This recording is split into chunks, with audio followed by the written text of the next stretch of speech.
the harsh rules and regulations that immigration has made.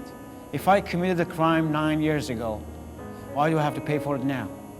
I paid my dues back 9 years ago. I didn't think that because I messed up once, being a legal resident, I'd be deported. I'm going from being an executive to being an inmate.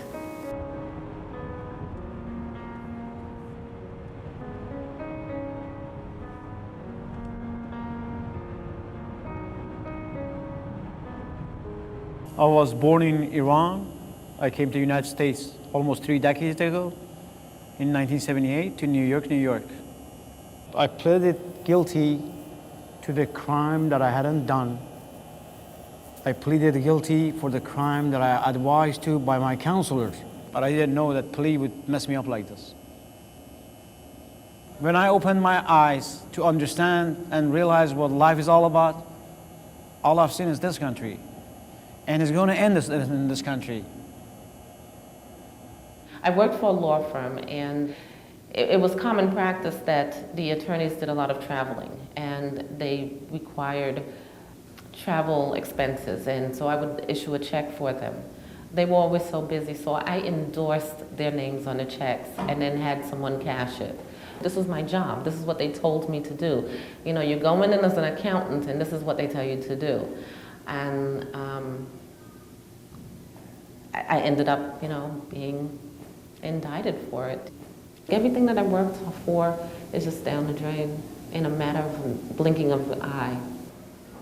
I'm from Bolivia. I came here at the age of 2 or 3 years old. I don't even remember. I've lived here and was raised here my whole life. My parents had separated, and my mom just left and did her thing. There was a point that we were homeless. I was going to work full-time, 9 to 5. I was going to college, do whatever was necessary to keep us there.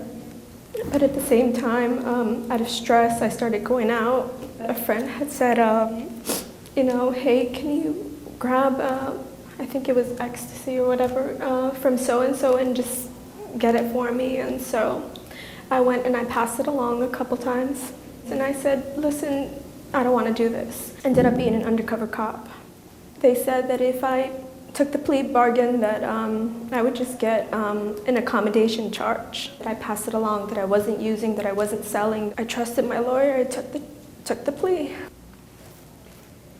No matter what the crime is, immigration says it's an aggravated felony.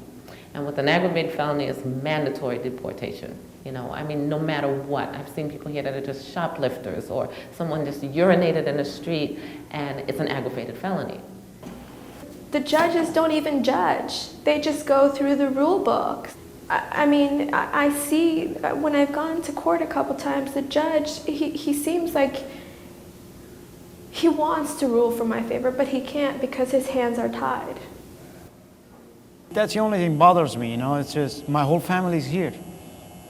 You know, my mom is 80-some years old.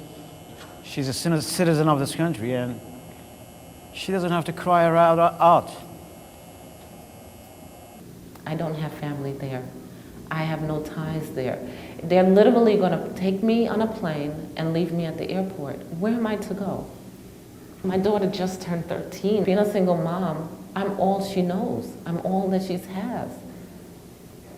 You know, they don't stop and think of what it does to the families. Every time they know I'm on the phone,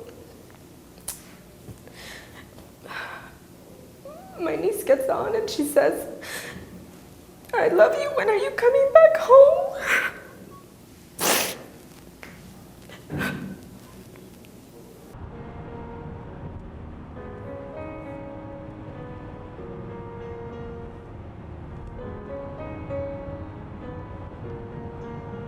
Someplace I never thought I would ever be in my life. This is a nightmare that I have not been able to wake up from. To me, I am a citizen. And they're taking me away from the only thing I know. Of course I'm an American. I mean, you come here yourself.